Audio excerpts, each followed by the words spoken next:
ومن تبعهم ومن والاهم اما بعد۔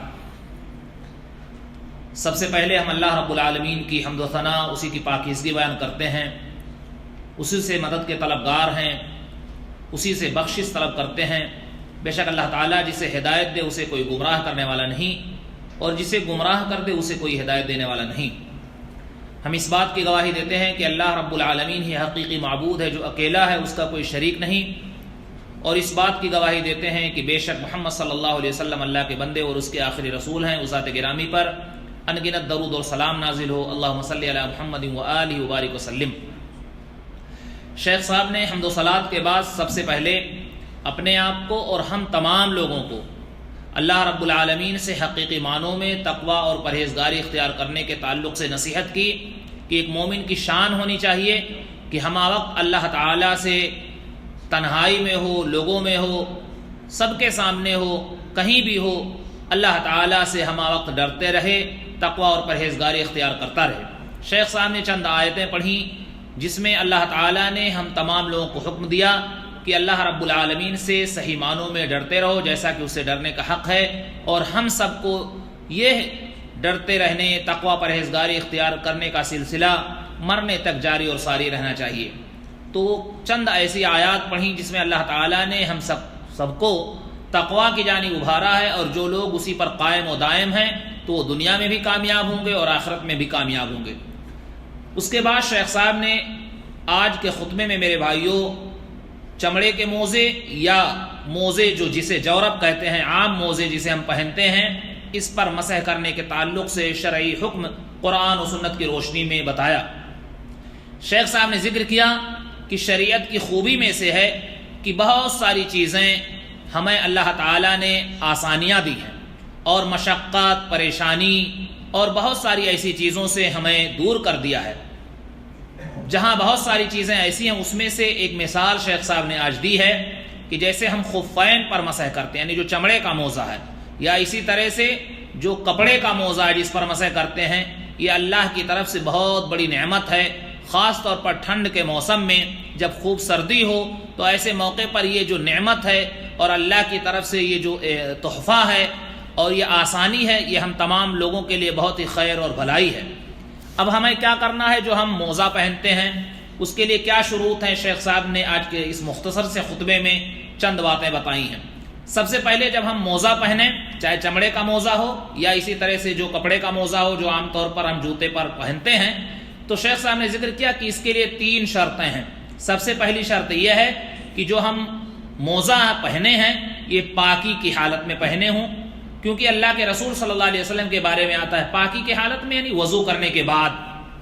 کیونکہ مغیرہ ابن شعبہ رضی اللہ تعالیٰ عنہ سے روایت ہے، فرماتے ہیں کہ میں نبی کریم صلی اللہ علیہ وسلم کے ساتھ تھا تو آپ صلی اللہ علیہ وسلم وضو کر رہے تھے، تو میں جھکا کہ آپ صلی اللہ علیہ وسلم کے دونوں موزے کو نکال دوں، تو آپ صلی اللہ علیہ وسلم نے فرمایا دعہما فإنی ادخلتہما طاہرتین، چھوڑ دو انہیں، میں نے انہیں پاکی کی حالت میں پہنا ہے، یعنی میں نے اسے وضو کی حالت کے بعد پہنا ہے، اس لیے اسے چھوڑ دو۔ پھر کہتے ہیں حضرت مغیرہ ابن شعبہ رضی اللہ تعالیٰ عنہ فمسح علیہما، پھر نبی کریم صلی اللہ علیہ وسلم نے ان دونوں پر مسح کیا۔ تو میرے بھائیوں، جیسا کہ پہلی شرط یہ ہے کہ جب ہم موزہ پہنیں یا چمڑے کا موزہ پہنیں، خفین جسے کہتے ہیں، تو وہ ہم پاکی کے حالت میں پہنے ہوں، یعنی پاک صاف ہوں اور وضو کرنے کے بعد پہنے ہوں۔ دوسری شرط یہ ہے کہ جو مسح ہم کر رہے ہیں وہ حدث اصغر میں ہے، یعنی جب تک حدث اصغر ہے، مان لیجئے کسی کو قضائے حاجت کی ضرورت پڑی، چھوٹی قضا کی، استنجا وغیرہ کی یا باتھ روم جانے کی، تو ایسے موقع پر اگر وہ چاہے وہ چھوٹا استنجا ہو یعنی پاخانہ کے لیے بھی اگر جائے تو ایسے موقع پر وہ اس پر مسح کر سکتا ہے۔ اور دوسرے جو ہیں جیسے کوئی جنابت میں ہے، حیض کی حالت میں ہے یا نفاس میں، تو وہ مسح نہیں کر سکتی ہیں، یا وہ آدمی جو جنابت ہے، جنبی ہے، وہ اس پر مسح نہیں کر سکتا ہے، یعنی چھوٹے حدث میں ہے تبھی وہ مسح اس پر کر سکتا ہے۔ تیسری شرط یہ ہے کہ جو مسح کر رہا ہے اس کے لیے وقت شریعت نے متعین کیا ہے، اور وہ مقیم اگر ہے، یعنی وہ مسافر نہیں ہے تو 1 دن 1 رات ہے، اور اگر وہ مسافر ہے تو 3 دن اور 3 رات ہے، جس کو اگر ہم کہیں کہ 1 دن 1 رات یعنی 24 گھنٹے مقیم کے لیے، جو گھر پر ہے، کہیں سفر نہیں کر رہا ہے، کہیں نہیں جا رہا ہے، تو وہ 24 گھنٹہ اس پر مسح کر سکتا ہے۔ اور وہ لوگ جو مسافر ہیں وہ 3 دن 3 رات مسح کر سکتے ہیں، جس کی گھنٹے کے اعتبار سے 72 گھنٹے ہوتے ہیں۔ تو شیخ صاحب نے یہ ذکر کیا ہے۔ اور ایک چیز یہاں یہ جاننا ضروری ہے کہ جو مسح کی مدت ہے وہ اول مسح کرنے کے بعد نہیں ہے، بلکہ اول مسح کرنے کے بعد جو آدمی کا وضو جب سے ٹوٹا ہے اس وقت سے اس کا اعتبار ہوگا، جیسا کہ شیخ صاحب نے بتایا، اور یہی صحیح ہے۔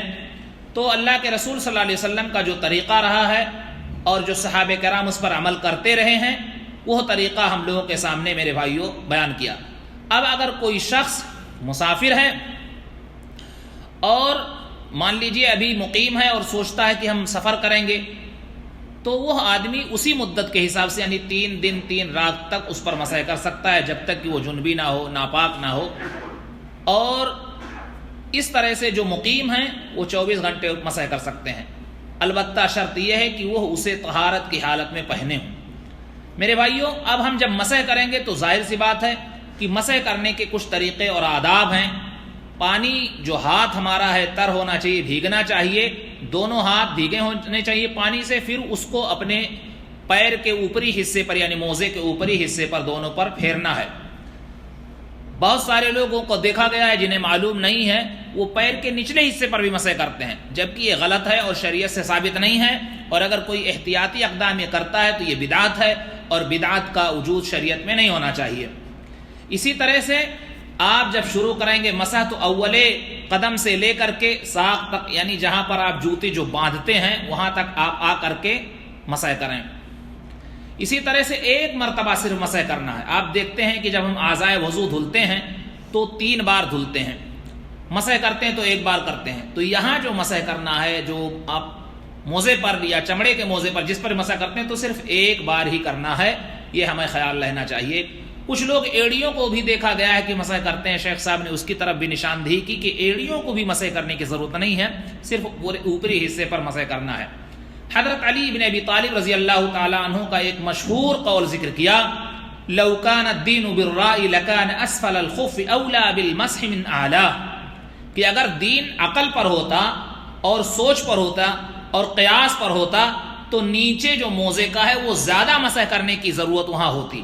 لیکن اللہ کے رسول صلی اللہ علیہ وسلم نے ہمیں جو حکم دیا اور آپ صلی اللہ علیہ وسلم جو مسح کرتے تھے وہ اوپری جانب ہی حصے پر مسح کرتے تھے۔ تو معلوم یہ ہوا کہ ہمیں اپنا دماغ اپنا عقل شریعت کے معاملے میں نہیں لگانا ہے۔ پھر حضرت علی رضی اللہ تعالیٰ عنہ فرماتے ہیں وَقَدْ رَأَيْتُ رَسُولَ اللَّهِ صلی اللہ علیہ وسلم يَمْسَحُ عَلَى ظَاهِرِ خُفَّيْهِ، میں نے پیارے رسول صلی اللہ علیہ وسلم کو دیکھا کہ اپنے دونوں خف کے ظاہری حصے پر مسح کرتے تھے۔ تو معلوم یہ ہوا کہ ہمیں اوپری حصے ہی پر صرف مسح کرنا چاہیے۔ اسی طرح سے جو موزے کے تعلق سے شیخ صاحب نے یہاں واضح کر دیا کہ جو چمڑے کا موزہ ہے یا کپڑے کا موزہ ہے، ان دونوں پر ہمیں مسح کرنا جائز ہے اور شریعت میں اس کے بارے میں حکم ہے اور حدیثیں واضح ہیں، اس لیے اس تعلق سے کسی طریقے سے کسی کو شک و شبہ نہیں ہونا چاہیے۔ اور ساتھ ہی ساتھ جو موزہ ہم پہنے وہ ظاہر سی بات ہے وہ ٹخنوں کو ڈھکا ہوا ہونا چاہیے۔ موجودہ وقت میں بہت سارے لوگ ایسا موزہ پہنتے ہیں جو ٹخنا جس سے ظاہر ہوتا ہے اس پر نہیں مسح کر سکتے ہیں، اس جانب بھی خیال ہونا چاہیے۔ اسی طرح سے اگر کسی نے موزہ ایک پہنا ہوا ہے پھر چاہتا ہے کہ ہم اس پر ایک الگ سے پھر نیا دوسرا موزہ پہن لیں تو اس پر بھی مسح کر سکتا ہے، اور اس اعتبار اس کا یہی ہوگا کہ جو پہلے موزے کا جس کا اعتبار ہے، مان لیجیے عصر کے وقت سے تھا تو کل عصر کے وقت، یا اگر اس کا وضو باقی رہا پہلے ہی وضو کرنے کے بعد تو مغرب تک، یعنی اس کے وضو ٹوٹنے کے وقت سے اعتبار ہوگا 24 گھنٹہ۔ تو شیخ صاحب نے یہ ذکر کیا کہ جو دوسرا موزہ پہنتا ہے یہ نہیں ہے کہ دوسرے موزے کے پہننے کے حساب سے اس کا وقت شروع ہوگا، بلکہ جب پہلا موزہ پہنا ہے اسی وقت سے اس کا شروع ہوگا اور مسح کی مدت۔ تو اس تعلق سے شیخ صاحب نے ہمیں قیمتی نصیحتیں کی ہیں۔ شیخ صاحب نے پھر ابن عثیمین رحمۃ اللہ علیہ کا ایک قول ذکر کیا کہ اگر کسی نے وضو کیا اور مسح کیا، پھر کچھ ایک آدھ نماز گزرنے کے بعد پھر اس نے ایک نیا موزہ پہن لیا، ہو سکتا ہے پہلا موزہ کچھ پھٹا رہا ہو یا تھوڑا باریک رہا ہو یا دوسرے موزے کی اسے پہننے کی ضرورت، تو کوئی بات نہیں، وہ مسح کر سکتا ہے۔ تو میرے بھائیوں، یہ ہمیں چاہیے کہ اس سنت پر ہم عمل کریں، اس میں ہمارے لیے بہت ہی زیادہ بھلائی ہے اور کامیابی ہے۔ شیخ صاحب نے جہاں ہمیں قیمتی نصیحتیں کی ہیں اس پر ہمیں چاہیے کہ ہم عمل کریں۔ بہت سارے لوگ شکوک اور شبہات پھیلاتے ہیں، قرآن و سنت کی روشنی میں جو چیزیں واضح ہیں، بیان ہیں، بین ہیں، دلائل کے ساتھ ہیں، اس پر ہم عمل کرنا چاہیے، اسی میں ہمارے لیے بھلائی ہے، اور اللہ تعالیٰ نے ہمیں یہ مکلف بنایا ہے جتنا ہم اس کے طاقتور رکھتے ہیں، جتنا طاقت ہمارے اوپر ہے۔ اسی طرح سے شیخ صاحب نے ایک چیز یہاں یہ ذکر کیا کہ مان لیجئے کسی کا آپریشن ہوا ہے، چوٹ لگ گئی ہے، ہڈی ٹوٹ گئی ہے وغیرہ، تو وہ ایک پٹی باندھتا ہے جسے عربی میں جبیرہ کہتے ہیں، تو اس پر بھی وہ مسح کر سکتا ہے، اور وہاں یہ شرط نہیں ہے کہ اسے پاکی کی حالت میں پہنا ہو، دونوں میں فرق ہے، کیونکہ وہ اچانک حادثہ ہوا، اسے ہڈی ٹوٹ گئی تو اسے پلستر باندھا گیا، تو اس پر بھی وہ مسح کر سکتا ہے، وہ دھلے نہ تاکہ اسے کچھ نقصان نہ ہو۔ تو شیخ صاحب نے میرے بھائیوں یہ قیمتی نصیحتیں آج کے دن ہمیں کی ہیں، اور یہاں یہ چیز بتائی کہ جو جبیرہ پر یا جو پلاسٹر ہے اس پر ہم مجبوری کی وجہ سے جو ہڈی ٹوٹ گئی تھی یا کوئی زخم ہو گیا تھا جس کے ناطے وہ پلاسٹر باندھا گیا، تو جب تک ٹھیک نہ ہو جائے جب تک اس پر مسح کر سکتے ہیں، اس پہ کوئی حرج نہیں ہے۔ یہ قیمتی نصیحت اور مختصر نصیحت آج کے خطبہ میں شیخ صاحب نے کی ہے۔ اللہ تعالیٰ سے ہم دعا کرتے ہیں الٰہ العالمین ہمیں صحیح سمجھ عطا فرمائے، قرآن و سنت کو سننے اور اس پر سمجھنے اور اس پر عمل کرنے کی توفیق بخشے، آمین رب العالمین، وآخر دعوانا الحمد للہ رب العالمین۔